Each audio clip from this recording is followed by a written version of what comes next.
सादर प्रणाम भैया सभी लोगन को। कैसे हैं आप लोग? हमें उम्मीद है कि आप लोग अच्छे होंगे। आज जो है हमारे बीच गज़ल के बहुत बेहतरीन और बहुत ही मतलब एक प्रकार से सम्राट हमारे पंकज उधास साहब जो जी नहीं रहे। उनको बहुत भावभीनी हमारा परिवार और हमारा चैनल उनको श्रद्धांजलि अर्पित करता है। और इसी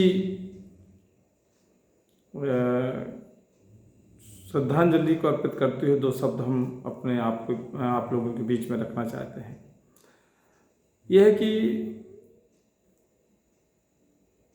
संगीत जो है बहुत इस दुनिया में कहेंगे बहुत ऐसी चीज़ है जो बहुत ताकतदार और बहुत ही अच्छी चीज़ है। और ऐसा कोई व्यक्ति नहीं जिसे संगीत जो है मतलब संगीत से प्रेम ना हो। और संगीत दवा भी है, लोगों के लिए जो है जीवन देती है।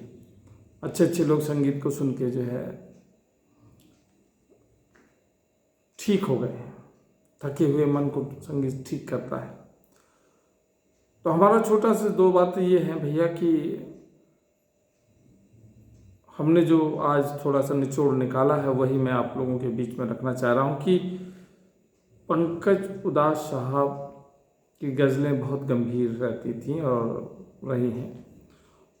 और उनकी गज़लें सुन के, उनके गाने, उनके गीत सुन के कई बीमार लोग ठीक हो गए।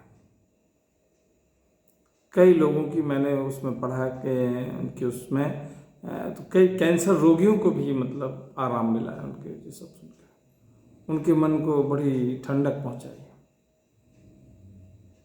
लेकिन आज हमें ये पता चला कि वो जो है वो भी कैंसर से पीड़ित होकर ख़त्म हुए हैं। तो मोरल स्टोरी हमारी यही कहती है कि ज़िंदगी शायद ऐसी ही होती है। ज़िंदगी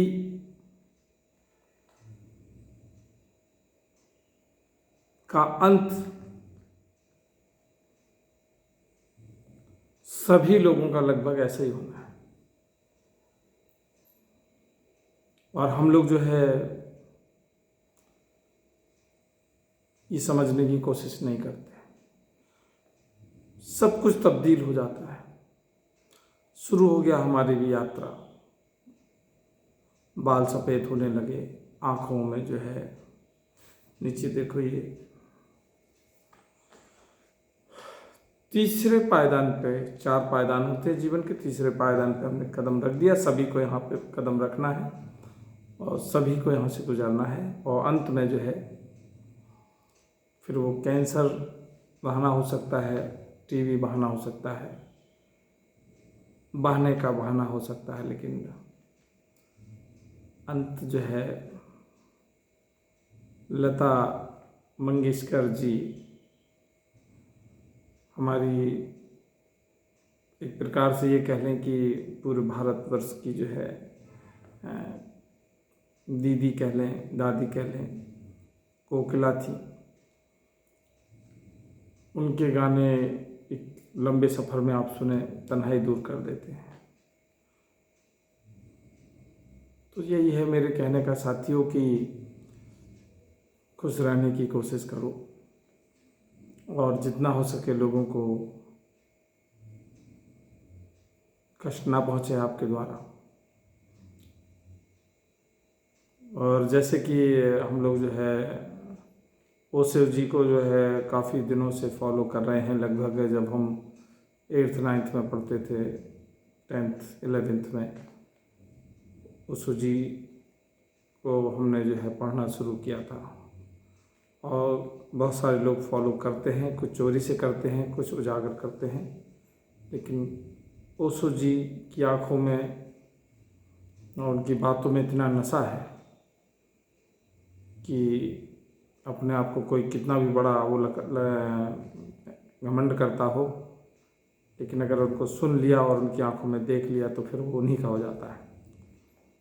मैं सुन रहा था उनके बात यह है कि उनका कहना है कि जब हम किसी चीज़ को करते हैं और किसी चीज़ का हमको जब इल्म हो जाता है, प्रकृति द्वारा हम जो किसी साधना को करते हैं, किसी तपस्या को करते हैं, तो प्रकृति द्वारा जब हमें कोई चीज़ मिल जाती है तो प्रकृति कहती है कि आप फिर उसके मालिक हो जाते हैं।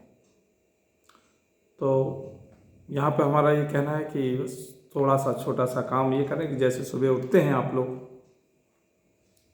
अकारण ही कम से कम 1 मिनट, बड़ा छोटा सा काम है, अकारण ही हंसने की कोशिश करें। तो आपका जो एक रिदम वाली रील है उसमें आपका ये चढ़ जाएगा, फिर आप देखेंगे कि पूरे दिन जो है आप हंसी खुशी से रहेंगे।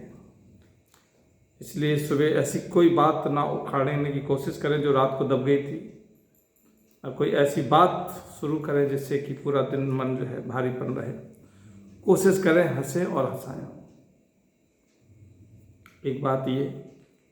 दूसरी बात ये है कि जब गुस्सा आए या गुस्से में कुछ करने की बहुत तो ठान लें, तो एक गैप आता है बीच में कि सच में गुस्सा इतनी करने लायक है या नहीं।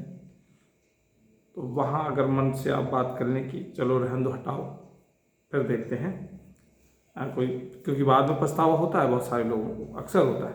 और बहुत सारे लोग जो है जोश में गुस्से में है, जो पंखे में रस्सी टांग देते हैं और लटक जाते हैं, उन्हें पछतावा भी नहीं मिलता है, वो चले जाते हैं दुनिया से। तो मेरे कहने का मतलब यह है कि भैया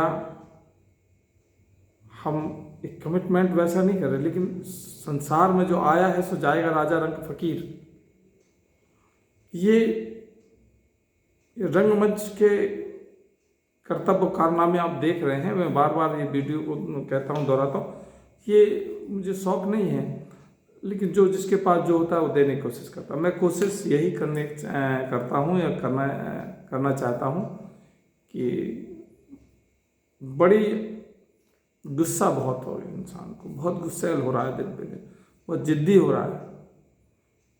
लेकिन देखो ये सब तहरीरें हैं, ये सब जो है उदाहरण हैं, जिनके पास गाड़ियाँ बहुत सारी हैं, जिनके पास अच्छे बंगले हैं, जिनके पास करोड़ों के फॉलोवर हैं, उनके चाहने वाले हैं, दौलत में कोई कमी नहीं है, फिर भी वो नहीं बच पाते हैं।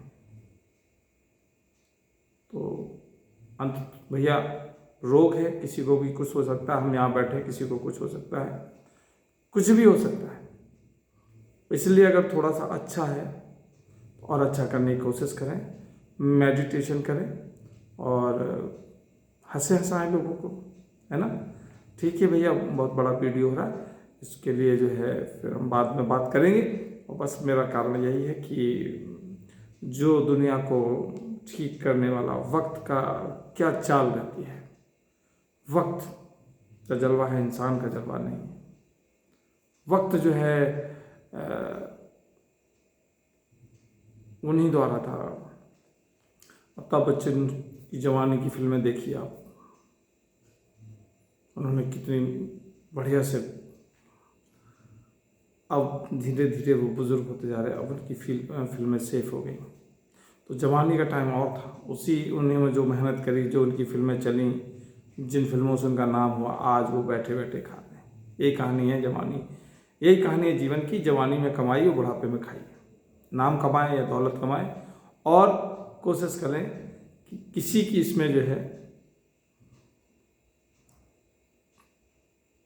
ऐसी चीज़ न शामिल हो, ऐसी बद्दुआएं शामिल ना हो, ऐसी तकलीफ, ऐसी नफरत शामिल ना हो कि आप बुढ़ापे में बैठ के ना खा पाए। ठीक है, अपना ख्याल रखें, खुश रहें, मस्त रहें, और हम लोगों को ऐसे आशीर्वाद बनाए रखें। थैंक यू, धन्यवाद, नमस्ते।